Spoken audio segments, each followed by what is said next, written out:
Oke,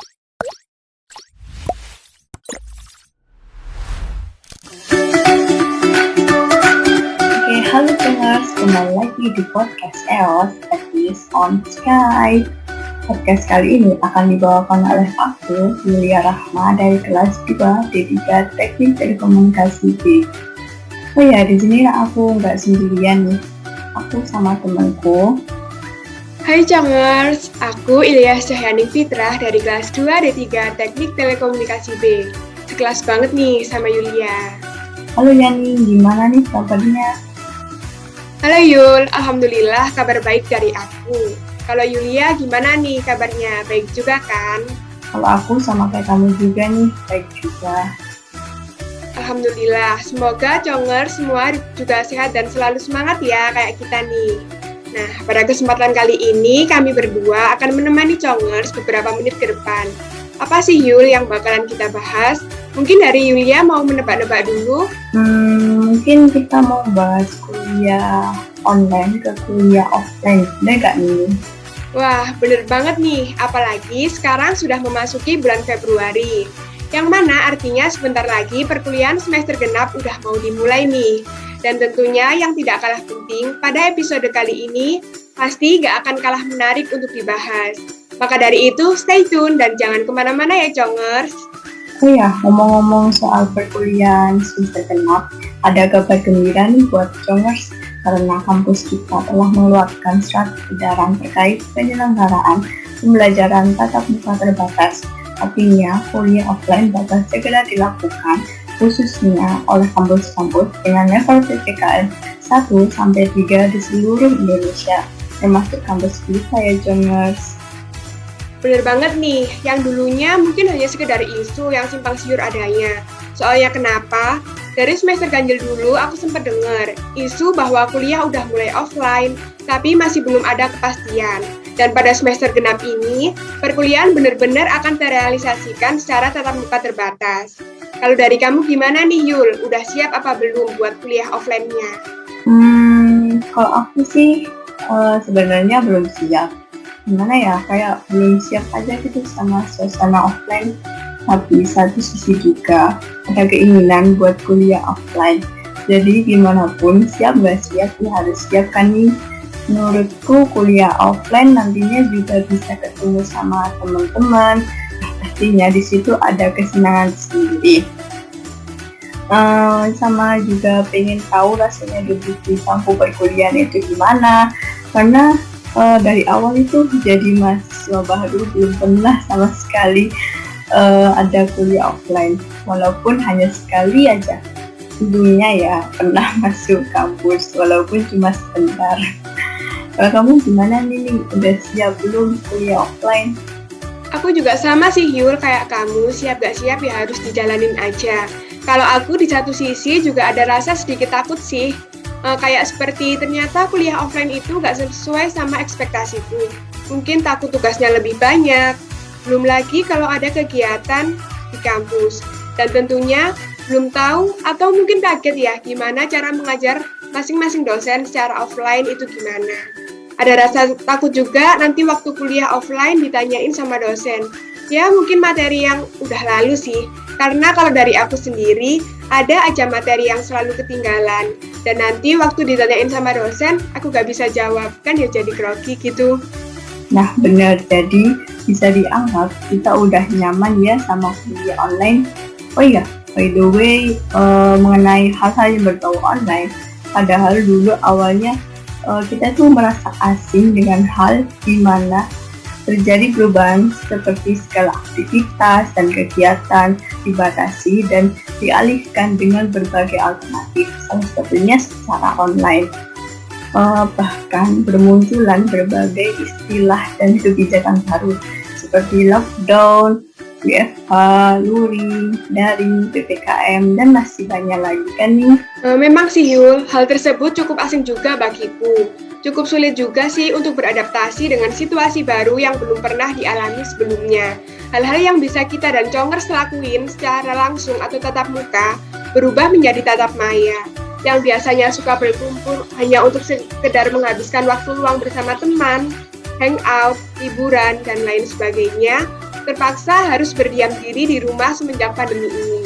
Semuanya berubah menjadi serba online, mulai dari sekolah, kuliah, kerja, belanja, bahkan olahraga pun juga harus online. Selain itu nih, hal ini nggak boleh buat kita lupa ya, dimana dibalik kenyamanan online yang udah kita rasain sekarang, seperti ya kuliah bisa sambil rebahan, terus bisa sambil makan. Sebelum merasakan terlena hal tersebut, kita sebagai mahasiswa kuliah online juga ada dorongan negatif yang kuat, di mana kuliah online ini sangat nyiksa banget dengan adanya tugas yang numpuk, terus materi yang sulit dipahami, kurang fokus, terus belajar yang menurun, terus ngantuk dan rasa malas semakin bertambah. Mungkin dari kamu juga ada sedikit kendala apa aja nih selama kuliah online ini? Kalau dari aku, pasti ada sih hambatan-hambatan lain yang sering dialami. Contohnya aja, kayak buat kita sama Congers juga nih, sepertinya terutama yang tinggal di daerah seperti sinyal kurang mendukung, teknologi kurang memadai, boros kuota, hingga dilema biaya kuliah yang harus tetap dibayar meskipun perkuliahan berlangsung secara online. Hal itu menjadi keluhan sebagian besar mahasiswa ketika kegiatan perkuliahan dialihkan menjadi kuliah online pada awal pandemi. Nah, dengan adanya keluhan-keluhan yang dialami mahasiswa, alhamdulillah ya nih, seiring berjalannya waktu, hambatan-hambatan tersebut sedikit demi sedikit dapat diatasi. Bantuan kuota dan keringanan biaya kuliah yang diberikan oleh kampus kepada mahasiswa selama kuliah online ini, mahasiswa pun merasa diringankan bebannya karena bantuan-bantuan tersebut. Di samping beban perkuliahan, meskipun awalnya banyak sekali keluhan, namun sekarang banyak mulai yang merasakan sisi positif dari kuliah online ini. Setuju banget aku, Yul. Di balik banyaknya dampak negatif selama perkuliahan online, ada juga sisi positif yang harus diketahui. Apalagi semenjak adanya vaksin yang menjadi sebuah harapan bagi seluruh masyarakat Indonesia maupun di dunia agar pandemi ini lekas berakhir. Banyaknya masyarakat yang telah menerima vaksinasi menyebabkan semakin besarnya kemungkinan pandemi akan segera berakhir dan keadaan dapat kembali normal. Hingga saat ini pun aku tahu ya Yul, udah banyak sekolah yang telah melakukan pembelajaran dengan tatap muka, sehingga kemungkinan besar nantinya perkuliahan offline juga akan dapat dilaksanakan. Nah, dengan adanya isu terkait akan kembalinya dilaksanakan perkuliahan tatap muka ini, kembali menjadi sebuah dilema nih bagi para mahasiswa, khususnya aku juga nih. Ya, kamu gimana? Aku juga ngerasain yang sama kayak kamu, Yul. Menurutku, pada dasarnya banyak mahasiswa yang mengharapkan bisa kembali melakukan kuliah offline. Namun, tidak sedikit juga mahasiswa yang merasa berat untuk kembali kuliah offline karena telah nyaman dengan kuliah online. Bagaimana tidak? Karena kita dan Congers tidak perlu pergi ke kampus untuk menghadiri perkuliahan. Kita dan Congers tidak perlu takut terlambat atau terkena macet di perjalanan, serta kita dan Congers bisa kuliah di mana aja. Nah, dengan begitu, artinya kita dan Congers bisa menghemat biaya transportasi dan juga tetap bisa kuliah sambil ngerjain pekerjaan yang lain kan. Terus sisi positif lainnya yang dapat dirasain itu kayak banyak sekali waktu luang yang bisa dimanfaatkan untuk sesuatu yang lebih bermanfaat. Nah, hal-hal bermanfaat itu akhirnya membuat para mahasiswa merasa betah sama kuliah online ini. Oke, aku isi nambahin ya Yul, dari banyaknya mahasiswa yang udah betah dengan kuliah online, kemudian akan dilaksanakan kembali kuliah offline, maka mahasiswa harus kembali beradaptasi dengan kebiasaan baru namun lama. Kenapa bisa dibilang gitu? Ya, karena jika kuliah offline, mahasiswa harus kembali merantau dan jauh dari orang tua. Selain itu, kebingungan ini juga dirasakan oleh mahasiswa baru yang belum pernah merasakan kuliah offline. Contohnya kayak kita nih Yul, udah mahasiswa tingkat 2 tapi belum pernah merasakan kuliah secara tatap muka. Jadi, kita sebagai mahasiswa harus lebih banyak beradaptasi nih, karena akan mengalami perubahan yang cukup signifikan di dunia perkuliahan dari online ke offline. Tentunya Yul, dari kamu sendiri, aku mau tanya nih, apa yang membuatmu rindu buat cepet-cepet pengen bisa kuliah offline? Kalau aku sih kayak ngabisin waktu sama teman-teman, terus ngerjain tugas bareng-bareng, terus belajar bareng, terus tentunya lebih produktif nih. Sama kuliah kuliah offline itu juga lebih seru dan nggak ngebosanin gitu dibanding kuliah online. Kalau kamu, apa sih nih sisi positif dari kuliah offline? Ya para jongers sudah makin yakin dan percaya diri dengan kuliah offline ini. Wah, kalau bahas-bahas tentang sisi positif kuliah offline, menurutku banyak juga ya, Yul. Contohnya aja nih, kita bisa manfaatin fasilitas kampus dengan maksimal. Dengan adanya fasilitas kampus seperti jaringan wifi, ruang kelas, laboratorium, perpustakaan yang dapat digunakan semaksimal mungkin. Dengan kuliah tatap muka, materi yang diterima lebih efektif dan dapat mudah buat fokus pada saat belajar.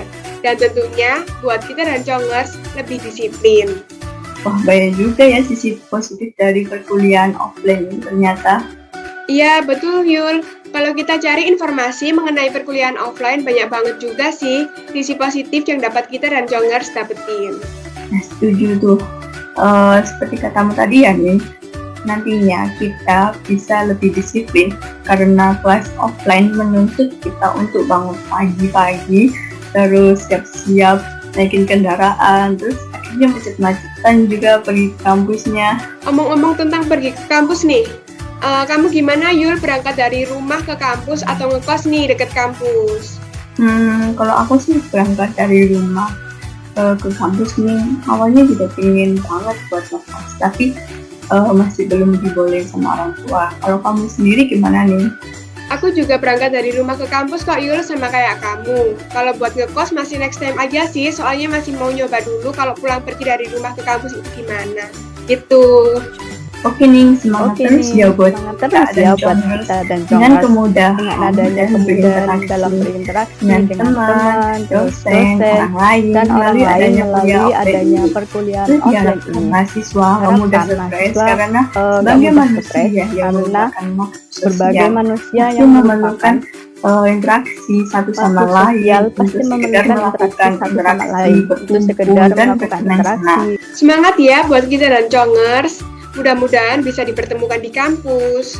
Nah, jadi kita bisa simpulin juga ya, bagi mahasiswa antara perkuliahan online dan perkuliahan offline, keduanya memiliki sisi positif dan negatif sendiri. Sehingga itulah yang membuat mahasiswa merasa dilema antara kuliah online atau kuliah offline.